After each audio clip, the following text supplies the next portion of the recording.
Let's begin the fifth technical session chaired by Dr. Prasant Subhashromothu, Associate Professor, Department of English, Adarsh Mahavidyalaya, Umargad District, Umargabad, Maharashtra, India. Now let's begin the paper presentation. I'm glad to welcome paper presenter Dr. Dibalina Sengupta, Assistant Professor in English, Sarojini Naidu College for Women, West Bengal, India. The title is One Amazing Thing, an exploratory study of the environment district affecting the diploric associating between homemaking and the homelessness. Thank you, ma'am. So, basically, my paper that is one amazing thing an exploratory study of the environmental disaster affecting the diasporic oscillation between homemaking and homelessness. It deals with a diasporic dilemma that a migrant person has to face because on the one hand he or she has to leave his or her own home, and on the other hand there is another dilemma to settle in another country. So Chitra Banerjee Divakaruni, who is the author of this beautiful text, One Amazing Thing, she has portrayed on the one hand an environmental disaster that is, it is quite autobiographical because she herself has faced a disaster called Katrina, which was a typhoon. She has actually helped those victims to pass through safe corners, and on the other hand she herself was a immigrant, and therefore at the age of 19 she has to leave India and to settle in America. So these autobiographical touches are there, and with this I begin my paper. The works of Divakaruni like Bharti Mukherjee, Jhumpa Lahiri, Anita Nair or Salman Rushdie reveal the setback of cultural uprootedness and endless encountered dejections, of which societal denial was the most cardinal to emphasize the sensitivity of cultural exclusion by propagating a rich sense of alienating otherness. Unlike her previous works like The Mister of Spices, which was published in 1997, or The Palace of Illusions, which was published in 2008, this text, that is One Amazing Thing, it was published in 2010, is an altogether new saga where 9 strangers are caught due to a sudden earthquake in a visa office and speaks up one amazing tale of their lives to temporarily pass the dreadful massacre. Banerjee is a master storyteller, and the plot she infuriates in her novel is simply mesmerizing. As Juno Dannett, who is a critic, and she has praised the novel as she says that Banerjee is a brilliant storyteller. She illuminates the world with her artistry. Basically, the text flows with the famous Chaucerian pattern of storytelling, where 29 pilgrims at Tabordir were supposed to tell two stories on their onward journey and vice versa while returning. So this we know, all of us actually know. So the storytelling method is not seems to be not quite uncommon. It is quite recurrent. The stylization is actually not. The diasporic pangs of those messed up people stuck in those visa office has created a fellow feeling for each other, where they express the keenest pains of their lives, their familial problems, racial subjugation, feminine oppression, conjugal bickering, and so on. The desire of moving forward by successfully creating a mark in the alien soil is a common desire of every diasporan. Divakaruni has again used her charms to intensely analyze their mental trauma, which madly drives them to secure their root and identity, ultimately salvaging from their imminent deaths. The characters who played the music are as follows. So there was Jiang, who was an elderly Chinese lady, and along with her granddaughter, whose name was Lily, Mr. Mangalam, Malati, a receptionist in the same office, Mr. and Mrs. Pritchett, a middle-aged couple with mutual disparities, Cameron, a guilt-stricken ex-soldier, Tariq, a Muslim American wrongly suffered after 9/11 attack, and finally there was Uma, extremely disgusted about her misconstrued belonging. So the characters' trouble are shattered by their past. They actually vibrate with life whenever they begin to speak. So it is the stories of one another that actually keep them alive in their most dreadful moments. The opening story was started by elderly Jiang, a Chinese lady who actually began her shop that was a shoe store But she was not quite acceptable by the people of India because at the time in 1964, the Indo-China War started, and therefore her relationship with Mohit, a handsome Bengali bachelor, was not acceptable to the families of either side. So that due to their polarized bifurcation, she was threatened to go back to her own place, and finally she got married to another person, another Chinese person, and therefore was happily ever after with children and grandchildren. But Kolkata, that the land of her desire, was never erased from her memory. So the place, she actually felt that she truly belonged to Kolkata, and therefore she could visualize those beautiful days when she closed her eyes, and it gives her a soothing serenity even after 50 years later. The next story is the story of Mr. Pritchett, who suffered a convulsed repellence for the ruthless murder of his kitten. So the boy, that is Mr. Pritchett, in his boyhood was a loner, and therefore he actually aspires to keep a kitten. But that kitten, that little furry creature, was actually put into the freezer, and therefore it was success. It was brutally murdered, and this actually memory has actually diminished his own desire to live, and therefore he stopped talking to his parents, who actually was responsible for that. Next story is the story of Miss Malathi. So Miss Malathi was a receptionist. So she is here, though she wanted to become he wanted to begin a parlor. So basically, her parents actually arranged a match for her, but she actually wanted to become independent, to become, because she wanted extra confidence, and therefore she wanted something to do of her own.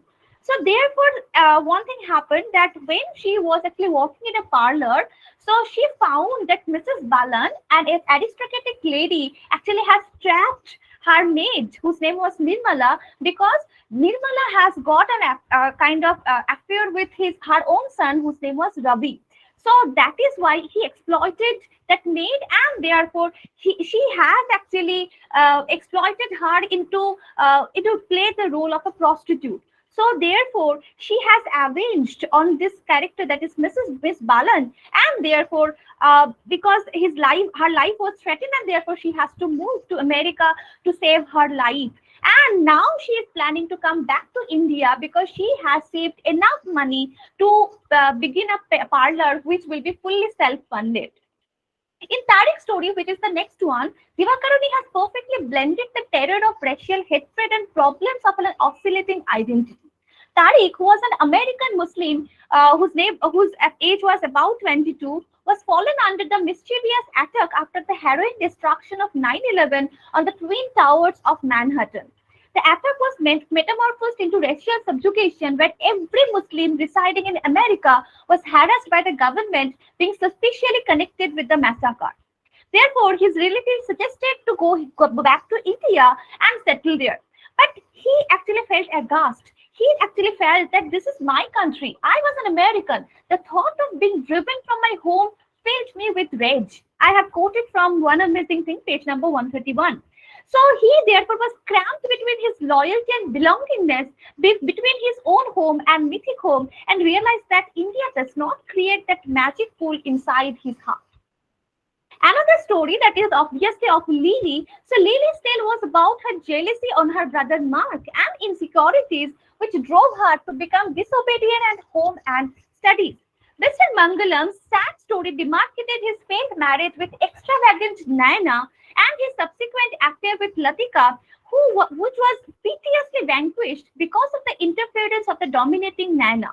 Cameron's story was an example of his guilty conscience, which let him adopt a girl, Seva, to compensate for the abortion of his beloved Imani. Mrs. Pritchett spoke about the emotional vacuum in her heart, as her husband could never really become her beloved life partner, always remained busy in work and material worth, and therefore planned to divorce him after going back to India. The ultimate story of this novel was the story of Uma, a college-going girl who felt aghast because of her father's decision of leaving her mother. Though it could not be materialized as her father had cancelled that unwitting decision, she felt rebellious. Somehow she sensed that she has betrayed her mother by not telling this awful truth. and thereby was moving back to India to find solace among her kith and kin. Thus, all of them were going to India for a temporary release from their paranoid existences. India, being the land of love and merriment, warmth and wonder, was unfurling its greeting embraces for those panged hearts. The novel ends with a ray of hope, the rescue team coming and the characters achieving a cathartic effect after the purgation from tragic foreclosures.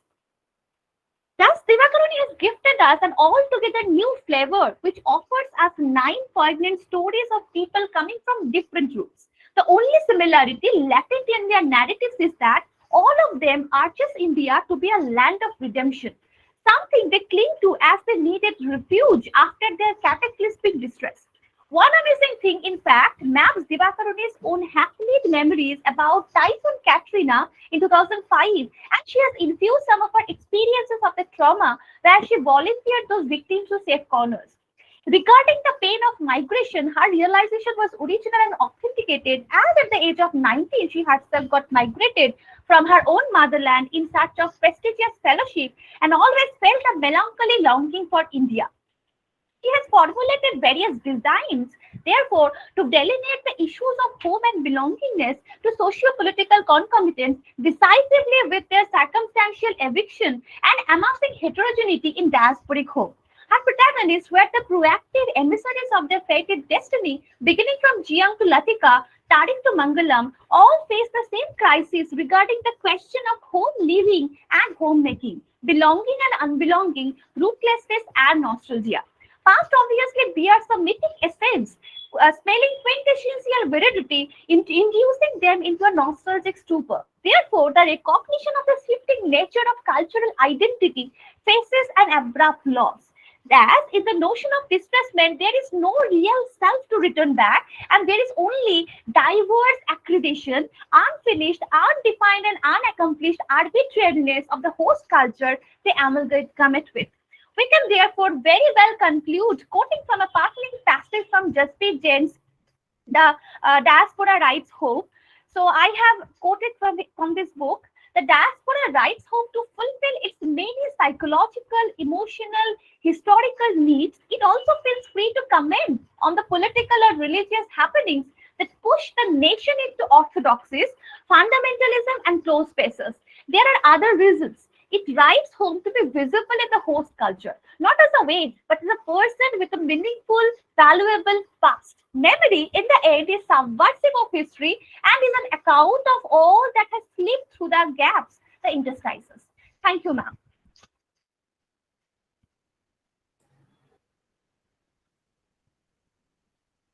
Thank you, ma'am, for your outstanding presentation. Uh, I need to congratulate ma'am for assistant professor in English, I think from Sarojini Naidu College for Women, for her outstanding presentation. Ma'am has rightly described environmental disaster affecting the diasporic isolation between homemaking and homeliness in Divakaruni's One Amazing Thing. Actually, she rightly pointed out the story of 9 people from diverse backgrounds who became trapped inside the visa office of the Indian Constitute after a major earthquake took place in the novel. As they wait for help to arrive, each person takes a turn telling a story from their own life, often revealing feelings or tales previously unshared. So when the final tale ends, actually, the fate of the group is still unknown, but they wait patiently to see what will happen next. So, all in all, uh, this novel written by Divakaruni is an outstanding novel, and the presenter has rightly pointed out their thirst for help through this novel. So may I invite the next presenter, I think Ranjana Agrawal, to Yes. present her paper. Good afternoon, everyone.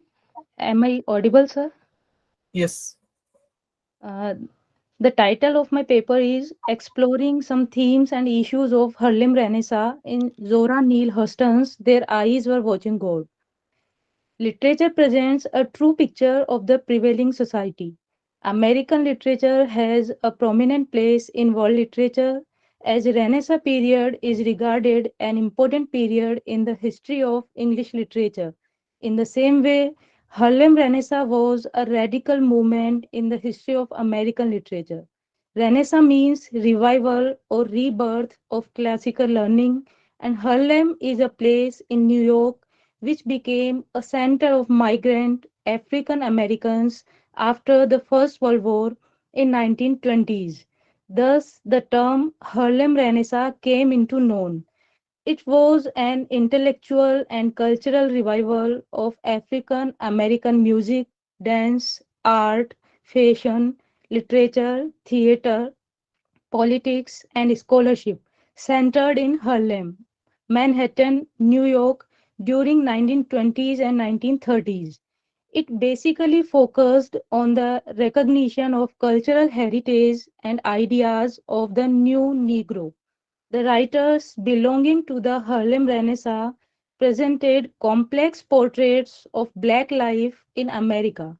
Major themes of these writers include racial prejudices, isolation, violence, identity formation, cultural clashes, and construction of the self. The blacks migrated from the rural south to the urban north to seek economic opportunity and also to escape from the brutality of slavery. Millions of African Americans experienced the cultural differences and had an urge for identity creation. Some of the important issues of these immigrants were identity crisis, racial biases, gender discrimination, cultural assimilation, diasporic consciousness, and creation of a hybrid multicultural phenomenon. Many of them settled in Harlem, which became a fertile platform for flowering of African American culture known as Harlem Renaissance.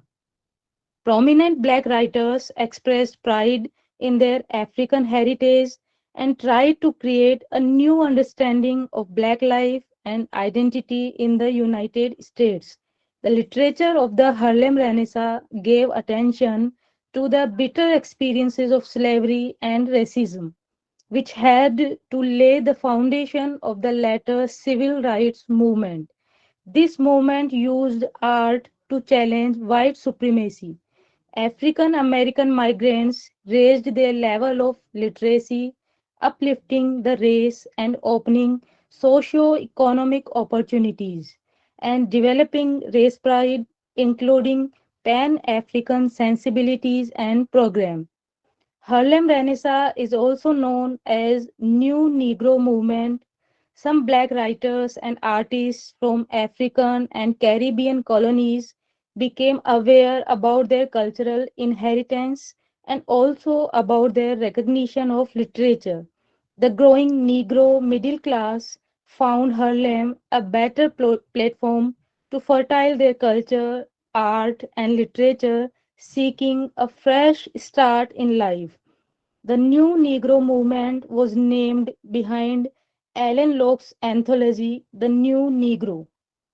It is an anthology of fiction, poetry, and essays on African and African American art and literature, edited by Alan Locke. Some important writers of the Harlem Renaissance were Langston Hughes, Zora Neale Hurston, Countee Cullen, Claude McKay, Jesse Redmond Fosse, Jean Toomer, and Nella Larsen.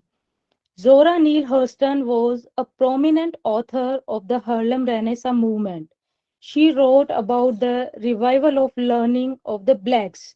After their migration, African Americans became aware of their self, their cultural heritage, and traditions. Now, the writers were very much interested in African American and Caribbean folklore and to know how these played a vital role in the creation of communities' identity. Hurston wrote fiction about contemporary issues in the African American community and became a prominent figure of the Harlem Renaissance. In 1926, a group of young black writers, including Hurston, Langston Hughes, and Wallace Thurman, calling themselves the Negrati, produced a literary magazine called Fire that featured many of the young artists and writers of Harlem Renaissance.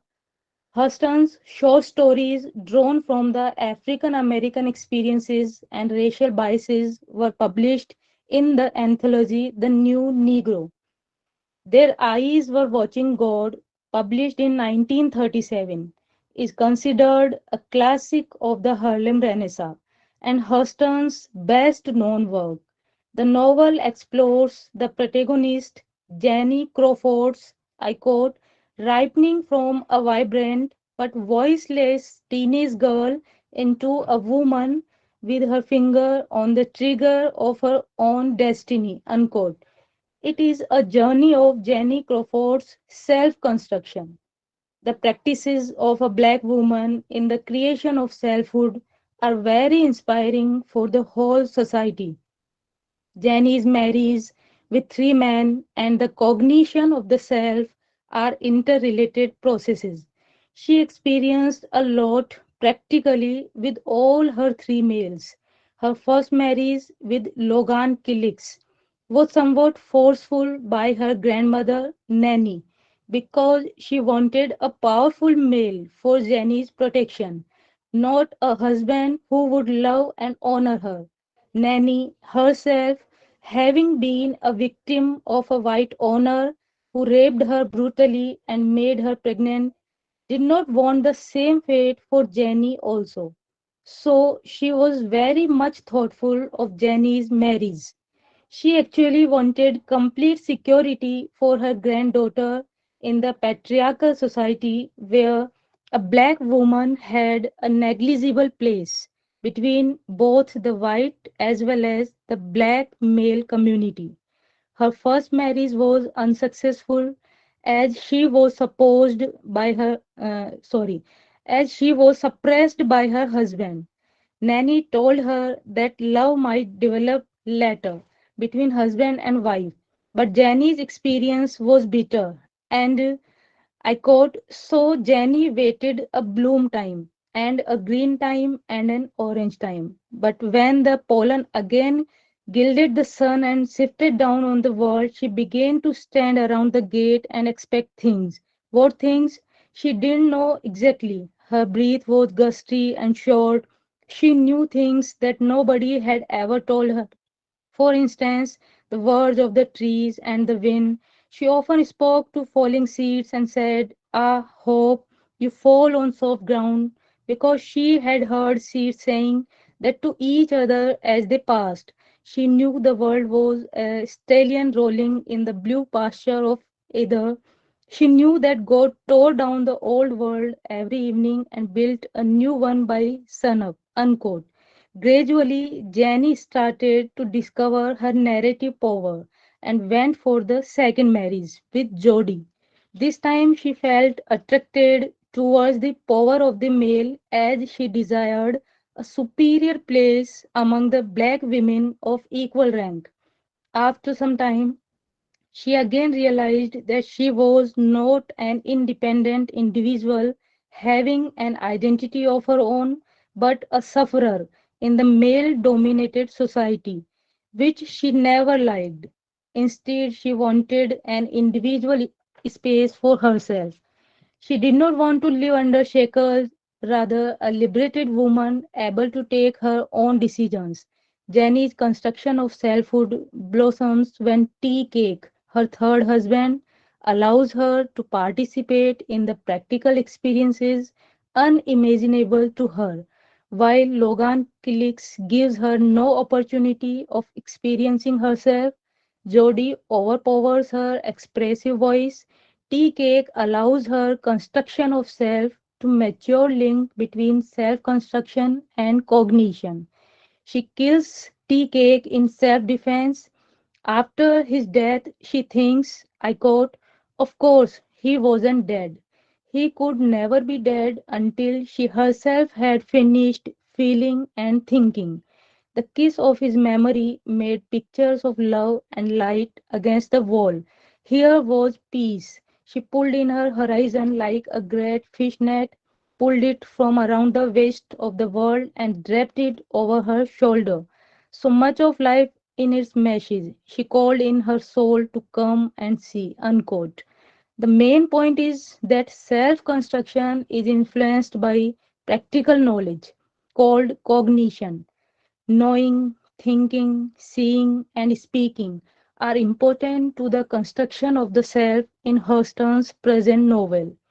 In the article, racial and sexual politics of their eyes were watching God from a spatial perspective. Liu Zhao argues that Jenny is a victim of racism and gender sexism, which leads her to her poor character attributes in a lead black female novel. Zhao comments on the novel by saying, I quote, Jenny's determined and consistent ignorance of racial spatial division implies her weak black identification, the horrible damage done by racism. Her vague and brief feminist consciousness suggests the brainwash of patriarchy is so successful that it is very hard to eliminate. Unquote. Zhao states that in order to bring attention to a social political issue, we must first expose the problem in a meaningful manner, like Hurston expressed very well the main issue of the Harlem Renaissance movement through her works. She tried to present a realistic portrayal of the prevalent society. Perhaps her aim was to correct the society from its vices. The next theme, which has been dealt with, is about the language. Language is also an important tool for self expression. During the Harlem Renaissance, a black woman gradually started to defy the gender discriminations by her speech. Earlier, she was completely silent as she had no right to express herself on any platform. So, when she realized that it is the right time to break all the shackles of the patriarchy and of the white dominancy, she at once broke the silence and uttered her views and ideas. The black women writers during the period took the tool in their hands to express the ideology of the black women before the society, to intimate their intentions and also to make them familiar with their rights and duties. Zora Neale Hurston also used this device in her present novel. Her unique use of language, particularly her mastery of rural southern black dialect, is one of the important characteristics of her writings. The idiomatic discourse, combined with high literary narration, imparts the novel an interesting narrative structure. The long passages of discourse celebrate the culturally rich voices of Jenny's world. The characters use distinctive grammar, vocabulary, and tone to mark their individuality. Jenny's quest to find her voice parallels Hurston's use of this type of language. After her marriage with Logan Killick's, Jenny soon opens her voice that she doesn't want to live with him as she does not love him.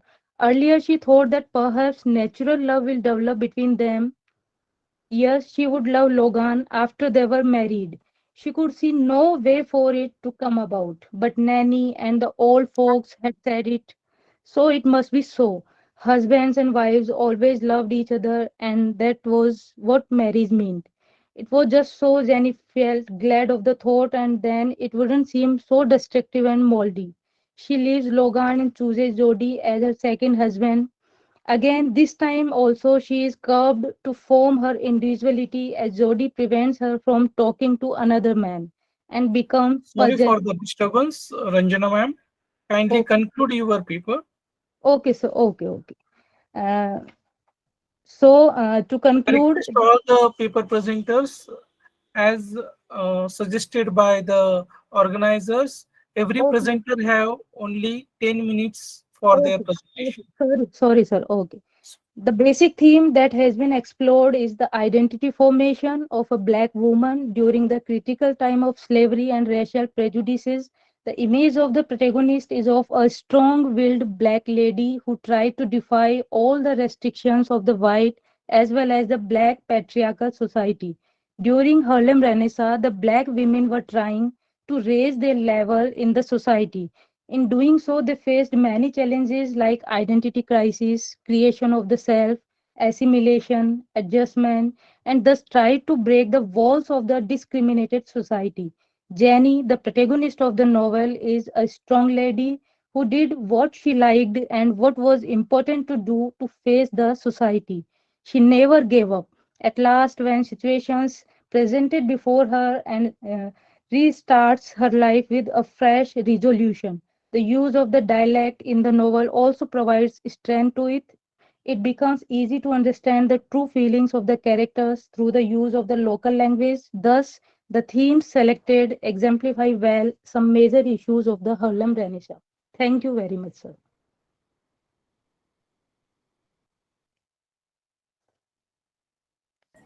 Hello. Hello. Yes, sir. My paper is over, sir. Okay, okay. Thank you, Ranjana ma'am. Thank you, sir. Thank you. Actually, due to time constraint, we need to wind up all those paper Yes, sir. presenters. Anyway, I thank understand. you, Ranjana ma'am, for adding value to our knowledge about Harlem Renaissance. Actually, uh, Ranjana ma'am explores themes and issues in Hurston's Their Eyes Were Watching God. In Yes. fact, the epic tale of Jenny, whose quest for identity takes her on a journey during which she learns what is love, experience life's joys and sorrows, and come home to herself in peace. In short, the novel illustrates how no human pursuits for love, money, or self worth can stand against God or the forces of nature. So, in fact, Hudson has given us a message through the character of Jenny that listening to inner self is more powerful than listening to the fears, wants, and criticism of others. So, thank you, Ranjana ma'am, for your outstanding presentation. Thank you. Uh, Now, may I call Vimal ma'am to present her paper on the postmodernistic interpretation of Chetan Bhagat's selected verse. Over to you, ma'am.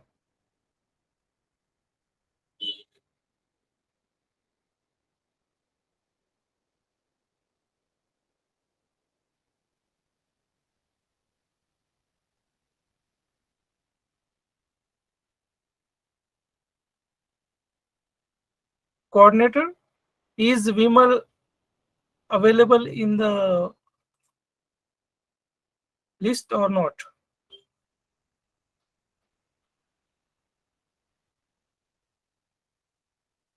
Or may I invite another next one?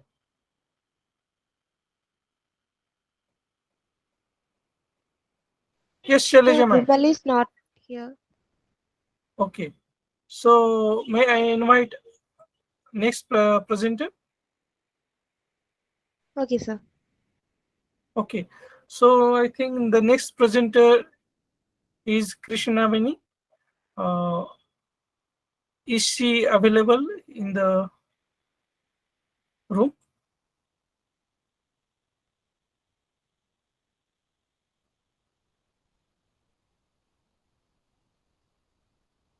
Yes, please, coordinator. She is also not there, sir. The next one is Isharani. Isharani is available. Okay. May I invite Isharani to present her paper? Thank you, sir. Good afternoon, everyone. As my two previous presenters are absent in the list, so I have got the chance to present the paper. Without wasting the time, I would like to show my PPT. Sharing Okay. this.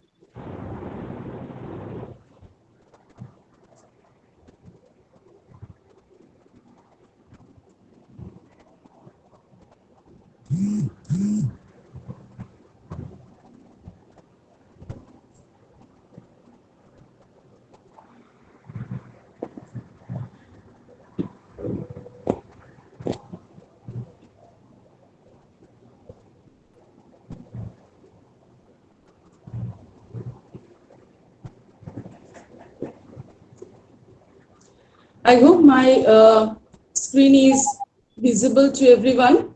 Yes, yes, please go ahead.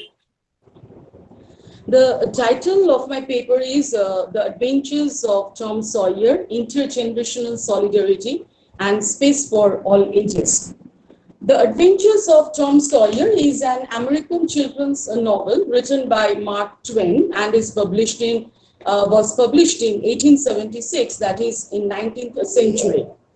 The concept of intergenerational solidarity, creating a world for all ages, uh, is the theme proclaimed by UNESCO for the International Youth Day, that was on 12th August, and this year 2022. The objective of the UNESCO behind this proclamation was to disseminate the message that all the generations should come forward for the sustainable development and no one should be left. To put it in the simple way, the intergenerational solidarity means the coexistence of all the generations with the mutual love and respect, care and concern. In this respect, I would like to refer the two TV ads. One is on chocolate and another is on a soft drink. In the chocolate ad, in one of the famous chocolate ad, we see a young man munching on the chocolate, indifferent towards an old woman whose handstick falls down from her hand, and he doesn't mind to pick it up for her. Next, in the soft drink ad, we see the contrary things to the first one, that the two young boys come forward to help an old lady who was about to cross the street, but as the zebra crossing line was crowded with the cars, he or she could not. So the young boys came forward to help the lady. In these two ads, we can see the coexistence of the different generations, but there is a difference of treatment. In the first ad, the young boy is indifferent towards the old woman to help her out. But in the second ad, we find the quick in action on the part of the young boys to help the old lady to cross the street. This very theme or idea of the coexistence of the different generations with mutual love and respect, care and concern is beautifully woven in The Adventures of Tom Sawyer, the American children's novel written by Mark Twain. Here, Tom Sawyer, a 12-year-old orphan boy, lives with Aunt Polly, his half-brother Sid, and cousin sister Mary. Tom Sawyer is a very mischievous boy, and for this reason, Aunt Polly seems to be very disturbed, and she is sometimes strict, giving punishment to Tom.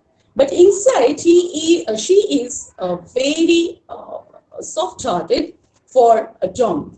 And the same case we can see in Tom also, though he is fun-loving and naughty, sometimes get punishment from Aunt Polly, but from inside, his hurt feels for Aunt Polly. He cannot see Aunt Polly in tears. We can see this thing which is very evident in the Jackson's Island episode when Tom Sawyer with his two friends, Joe Harper and Huckleberry Finn, goes to the island to live like pirates, telling no one nothing about it. But after the day spending with fun, at night when his two friends sleep, Tom Sawyer stealthily comes from the island to Aunt Polly's house. And here he finds Aunt Polly shedding tears along with Joe Harper's mother and saying good words for him. When Joe Harper's mother leaves, and Aunt Polly falls asleep. Tom Sawyer comes out of his hiding place and kisses the lips of uh, sad Aunt Polly's lips, and he leaves the place. Now, this emotional bond we can see in the two people belonging to the two different generations. And also we can see the same thing in Muff Potter episode. Muff Potter, a vagabond and a drunkard, is put behind the bars in a false case. And the actual truth is only known to Tom Sawyer, along with his friend Huckleberry Finn. But in the fear of his life, he cannot say the truth to anyone. He tries to accompany Muff Potter from outside the jail as much as possible, sometimes gives him gifts, at which Muff Potter becomes very pleased. And eventually, Tom Sawyer wins the fear and comes out with the truth, which helps Muff Potter to become released from the jail. And Muff Potter becomes very much grateful for this noble act of Tom Sawyer. Also, Tom Sawyer's this act is published in the local newspaper, at which the elders of the village become very happy, and they are in full praise for Tom.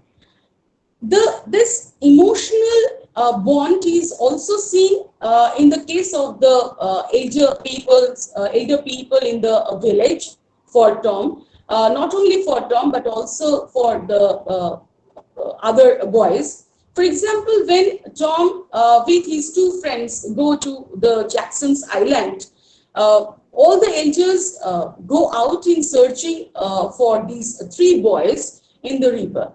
Now, we can see that there is not only the coexistence of the different generations, but there is a very good and emotional bond in the generations.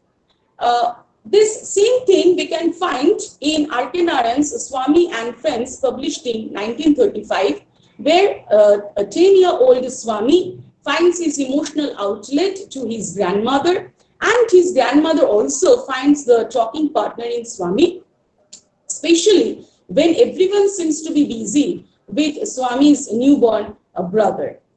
Now, the question is why UNESCO is so much bothered about the generational gap. In my analysis, in today's fast-moving world, with the bliss of technologies, no one is finding the time for nobody. For example, the working parents are not finding time for their children. The children, for this, feel lonely, solitary, and they become self-centered. And also in the nuclear family, which is the picture of the happy family nowadays, the elders' address is becoming the old age homes, where the elders feel themselves left out and not worthy to the family and society anymore. So this is how the mental sanity or the mental health of the generations are affecting. And UNESCO has realized this, that if the psychic sanity is not cared, the human resource cannot be utilized towards the sustainable development. And in my opinion, if this generational gap continues to happen, then humans will only be the robots and society will no longer exist. Thank you.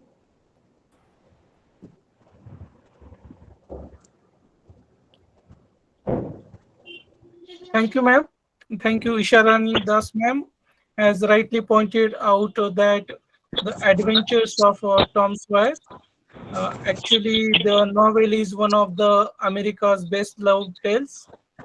Isharani ma'am has rightly put into words about the this novel has a double appeal.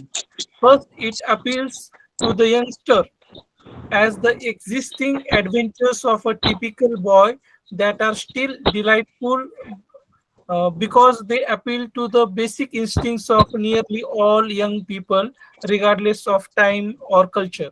Second, the novel appeals to the adult as well, adult readers, so who look back on his or her own childhood with fond memory. So, as aptly suggested by the Isha Rani Das ma'am, that this emotional bond can be seen in R.K. Narayan's novel Swami and Friends. All in all, the novel is a combination of the past and the present of all uh, of the well remembered events from childhood told in such a way as to evoke memory in the adult's mind as well. So I think uh, uh, during this technical fifth session, there were three presenters. It was a mind-blowing, vibrant, and value-added session. I'm thankful to the organizer, especially we can say Dr. Shailaja Vasudeva ma'am, for giving me an opportunity to chair such a thought-provoking session. All the paper presenters were outstanding. They really added value to our knowledge. Thank you one and all for uh, listening patiently to the presenters. Thank you one and all.